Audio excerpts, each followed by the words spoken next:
ओम शांति। My spiritual brothers and sisters, आज हम दो चीज़ों पर बात करेंगे। आप सब नए वर्ष पर आप सब ने अपना लक्ष्य लिया होगा और उसको कंटिन्यू भी कर रहे होंगे। जो पिछली बार हमने स्पिरिचुअल प्रैक्टिस के बारे में बात की थी, उसकी भी आप सब प्रैक्टिस कर रहे होंगे। जो प्रैक्टिस कर रहे हैं वो यस लिखेंगे। और दो चीज़ें और हम इस नए वर्ष में शुरू करते हैं, क्योंकि नया वर्ष सिर्फ ये नहीं है कि 1 जनवरी को हमने लक्ष्य ले लिया। हमने पहले भी समझा था, उसको बार बार रिवाइज करना, उसका चार्ट रखना बहुत इंपॉर्टेंट है। रात को सोने से पहले 5 मिनट खुद को ज़रूर देने हैं, जब हम पूरे दिन भर का चार्ट रखें कि आज हमने क्या प्रैक्टिस की। तो दो चीज़ें जो हमें जीवन में धारण करनी है, अगर हम सही में चाहते हैं हम शांत रहें, हम खुश रहें। पहला है शुक्रिया।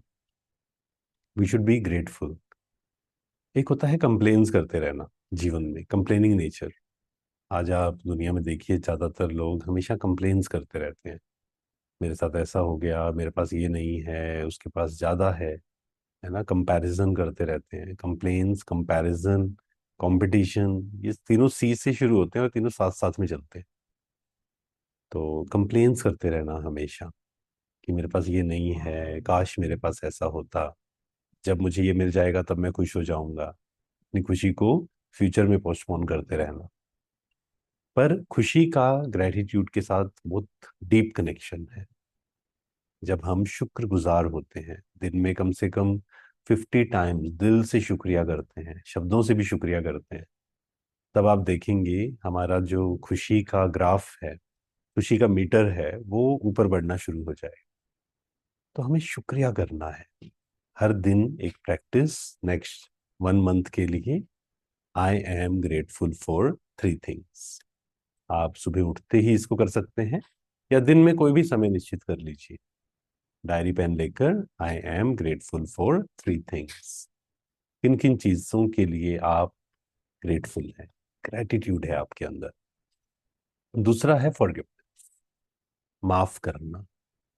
मान लीजिए किसी से कोई गलती हुई है, दूसरे को माफ करना बहुत बड़ी, एक्चुअल में अचीवमेंट है, बहुत बड़ी पावर क्योंकि बदला लेने की भावना हमें भी परेशान करती है ना। हमारी खुशी को कम कर देती है, हमारी एनर्जी खत्म हो जाती है। हम अपने ही कर्मों से, हम अपने ही, हम कहें अपने से ध्यान हट जाता है, गलत कर्म हम करने शुरू कर देते हैं, हमें पता भी नहीं लगता है। दूसरे से बदला लेने के चक्कर में, दूसरों को गलत सिद्ध करने के चक्कर में। तो किसी से अगर गलती हुई भी है, उसको माफ करें। आपसे गलती हुई है, खुद को भी माफ करना है। कला हमें सीखनी है, खुद को माफ करना, दूसरों को माफ करना। क्योंकि परमात्मा को कहा जाता है क्षमा का सागर। तो हमें भी मास्टर क्षमा का सागर बनना है। तो खुद माफ, और गलती अगर खुद की हुई है, खुद से हुई है, तो दूसरे से माफी मांगने से कभी भी हम छोटे नहीं होते हैं। दूसरों से माफी मांगना, कई बार शब्दों से नहीं मांग सकते हैं, दिल से माफी मांग। तो ये दो चीजें हैं, अगर हम इसको जीवन भर धारण करेंगे, पहले 1 मंथ के लिए हम लेकर आते हैं शुक्रिया, ग्रेटिट्यूड एंड फॉरगिवनेस।